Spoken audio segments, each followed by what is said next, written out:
Hello friends, मैं मनतोष कुमार आपको अपने YouTube channel A to Z English पर स्वागत करता हूं। चलिए आज ऑब्जेक्टिव सेंटेंस के बारे में जानेंगे। उससे पहले हमने इंपेरेटिव सेंटेंस को देखा था। अगर आप नहीं देखें तो ज़रूर देख लीजिएगा पीछे वाला वीडियो को। और अभी बेसिक से आपका सारा चीज़ चल रहा है। तो यहाँ पे आपको सीखना है कि हम ऑब्जेक्टिव सेंटेंस को कैसे ट्रांसलेट करते हैं, कैसे बनाते हैं, कैसे आप स्पोकन में यूज़ करिएगा, प्रैक्टिस करना है। और अगर मेरे चैनल पे आप नए हो तो ज़रूर इसे सब्सक्राइब कर लेना है, लाइक शेयर ज़रूर करें, कमेंट करके हमें बताइए कि ये सेशन कैसा लग रहा है आपको। तो चलिए स्टार्ट किया जाए। पहले बात तो ये समझ लेना है दोस्त कि ऑब्जेक्टिव सेंटेंस होते क्या है। ठीक है, तो ऑब्जेक्टिव सेंटेंस क्या होता है कि वैसा सेंटेंस जो एक्सप्रेस करता है प्रे, है ना, जिसे प्रार्थना किया जाए, विश इच्छा व्यक्त किया जाता है, कर्ज किया जाता है, श्राप दिया जाता है, ब्लेस आशीर्वाद दिया जाता है। तो वैसे सेंटेंसेस को ऑब्जेक्टिव सेंटेंस कहा जाता है। आप बोल सकते हो कि a sentence that expresses pray, wish, bless, curse etc उसे क्या कहा जाएगा?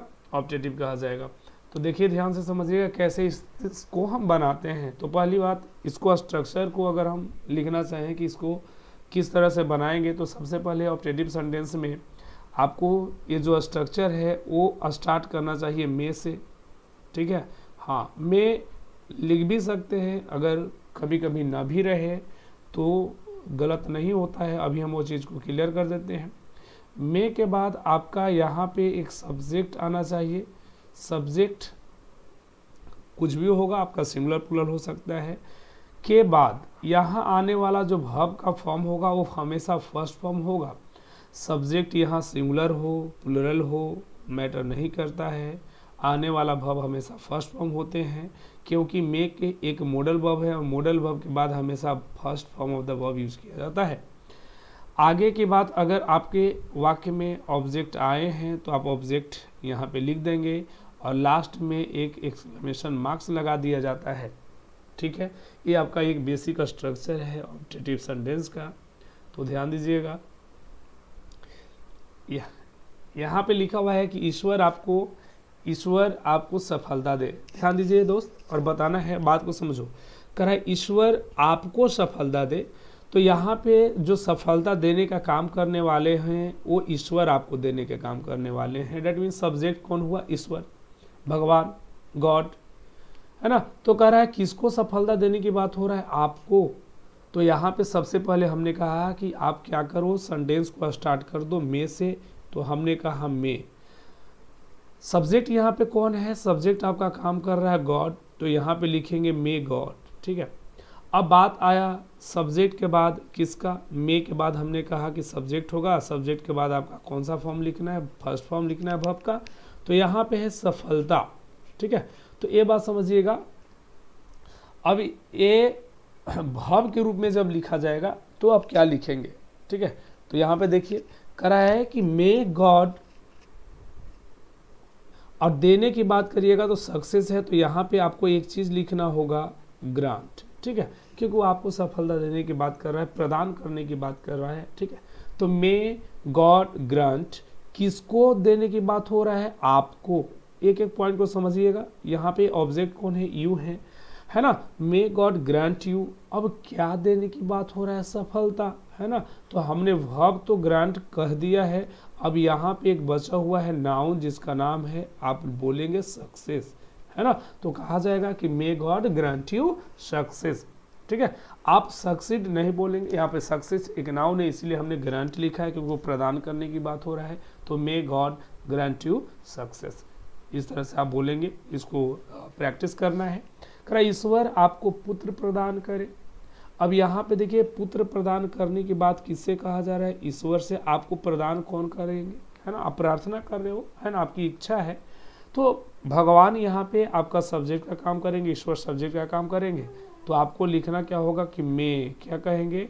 मे, सब्जेक्ट आपका गॉड है तो बोलेंगे कि मे गॉड। ठीक है जी, अब आगे की बात समझिए। अब कह रहा है कि मे गॉड आपको पुत्र प्रदान करे। अब यहाँ पे देने की बात हो रहा है। समझिएगा, यहाँ पे क्या कर रहा है, आपको पुत्र देने की बात हो रहा है, तो आप पुत्र देने के लिए क्या करेंगे, बात को समझिए। तो यहाँ पे आपको कहना होगा, यहाँ पे आपको कहना होगा, अब आशीर्वाद की बात हो रहा है, अब यहाँ पे आशीर्वाद आपको दिया जा रहा है कि, है ना, तो मे गॉड आप बोल सकते हो इस बात को कि ब्लेस, ठीक है, आपको भरेंगे, ब्लेस देंगे, आशीर्वाद देंगे, है ना, पुत्र के रूप में। तो कह रहा है कि मे गॉड ब्लेस, अब किसको देने की बात हो रहा है दोस्त, यू, आपको, ठीक है, अब यहाँ पे कहेंगे यू, ठीक है, अदर वर्ड्स आगे रहते हैं तो ऑब्जेक्ट के बाद अभी लगा देना चाहिए, ठीक है। तो कह रहा है कि मे गॉड ब्लेस यू, क्या देने की बात हो रहा है, बात को समझिएगा, पुत्र देने की बात हो रहा है, पुत्र प्रदान करने की बात हो रहा है, ठीक है। तो यहाँ पे आप पुत्र के लिए क्या लिखेंगे, किससे आपको आशीर्वाद दिया जा रहा है कि आपको क्या मिल जाए, आपको एक पुत्र प्रदान कर दिया जाए, पुत्र मिल जाए, तो यहाँ पे बोलना होगा विद अ सन, ठीक है। तो आपको ये सेंटेंस बना, आपका क्या बना कि may God bless you with a son, है ना, एक पुत्र के रूप में आपको आशीर्वाद मिलेगा, है ना, पुत्र प्रदान होगा। तुम दीर्घायु हो, दीर्घ आयु का मतलब होता है आपकी लंबी उम्र हो, आप जियो हजारों साल, समझ में आ रहा है। तो किसकी बात हो रहा है, आपकी बात हो रहा है, आपकी यहाँ पे जीने की बात हो रहा है। तो हमें क्या बोलना होगा कि मैं, क्या बोलेंगे, मैं, बात को समझिए।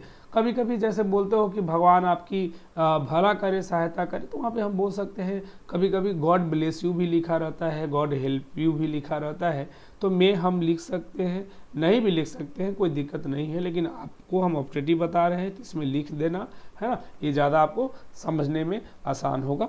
देखो, तो कह रहा है कि तुम दीर्घायु हो, आपकी उम्र लंबी हो, आप जियो हजारों साल, तो मैं, किसकी बात हो रहा है, आपकी, समझ में आ रहा है, यहाँ पे गॉड की तो बात हो नहीं रही, तो आप बोलोगे कि मे यू, क्या बोलेंगे, मे यू, ठीक है।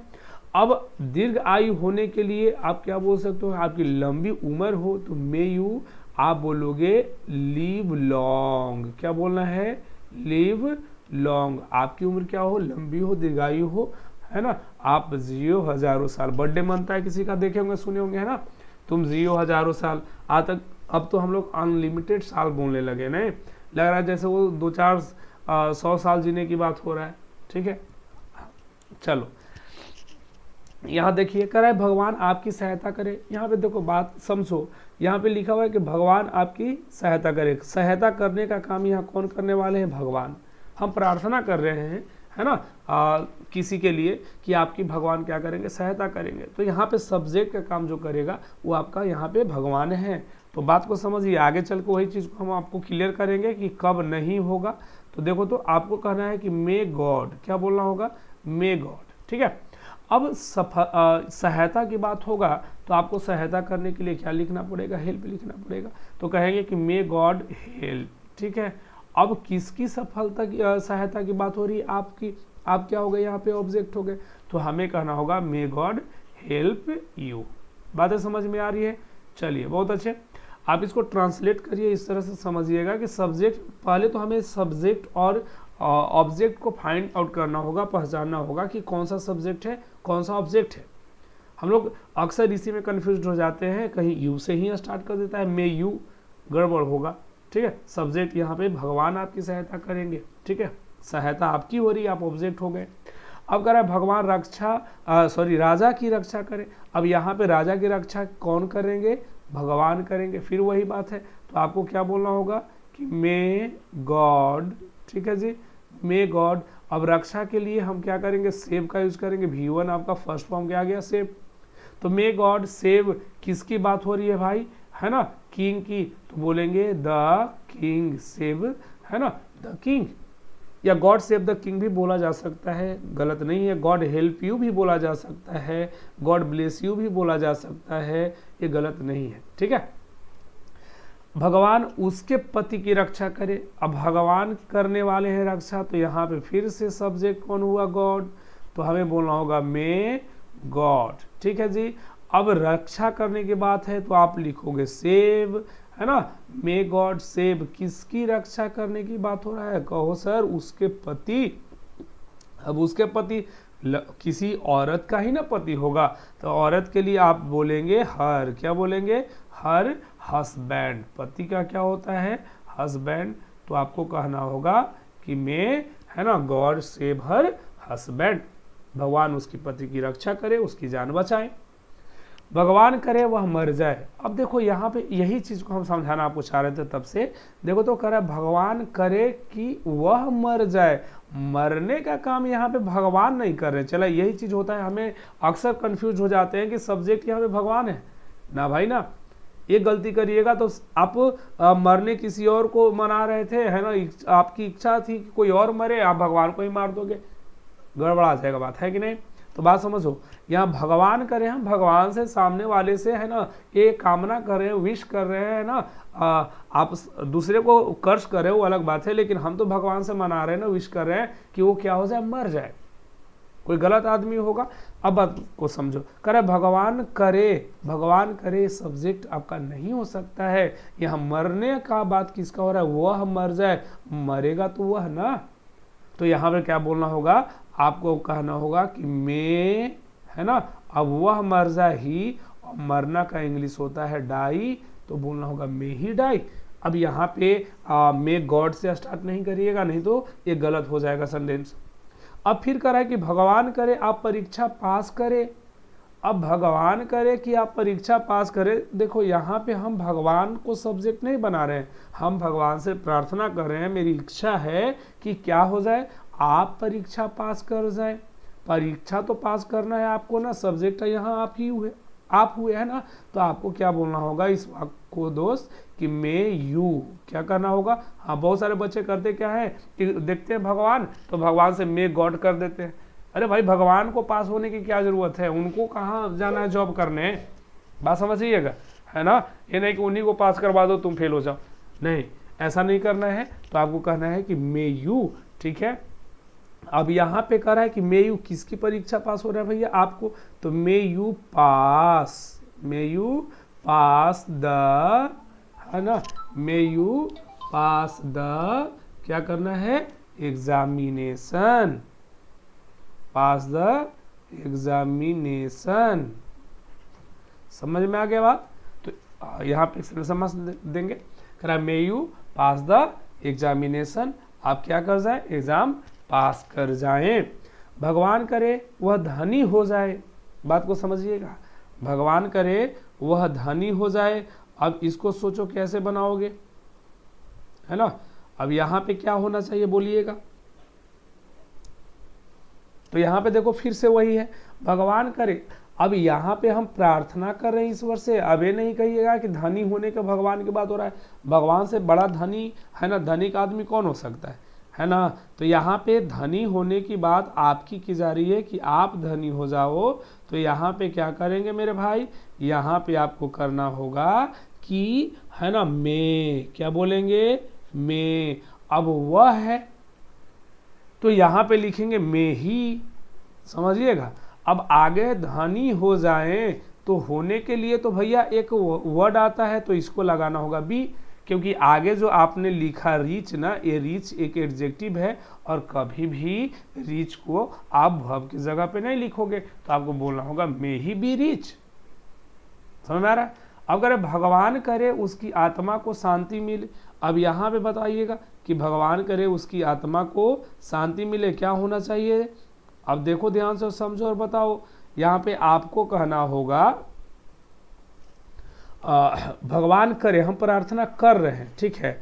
अब उसकी आत्मा जो है ये आपका सब्जेक्ट है, समझ में आ रहा है। अब यहाँ पे उसकी आत्मा क्या है, सब्जेक्ट है, तो आपको कहना होगा कि मे, ठीक है ना। अब उसकी आत्मा के लिए क्या बोलेंगे, हीज, है ना, हीज सॉल, सॉल का मतलब होता है आत्मा, ये सोईवेल लिखा हुआ है कि मे हीज, है ना, सॉल।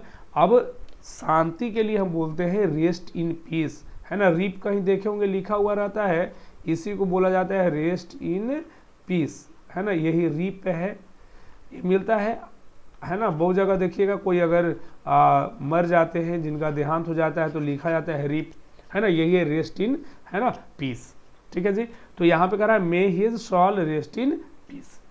तो ये आपको ये बेसिक बातें हमने बताया है कि किस तरह से हम ऑब्जेक्टिव सेंटेंस को ट्रांसलेट करते हैं, और इस तरह से अगर आप है ना चीज़ों को प्रैक्टिस कर रहे हैं तो बिल्कुल आप इसमें फ्लुएंसी के साथ आप चीज़ों को बोल पाएंगे।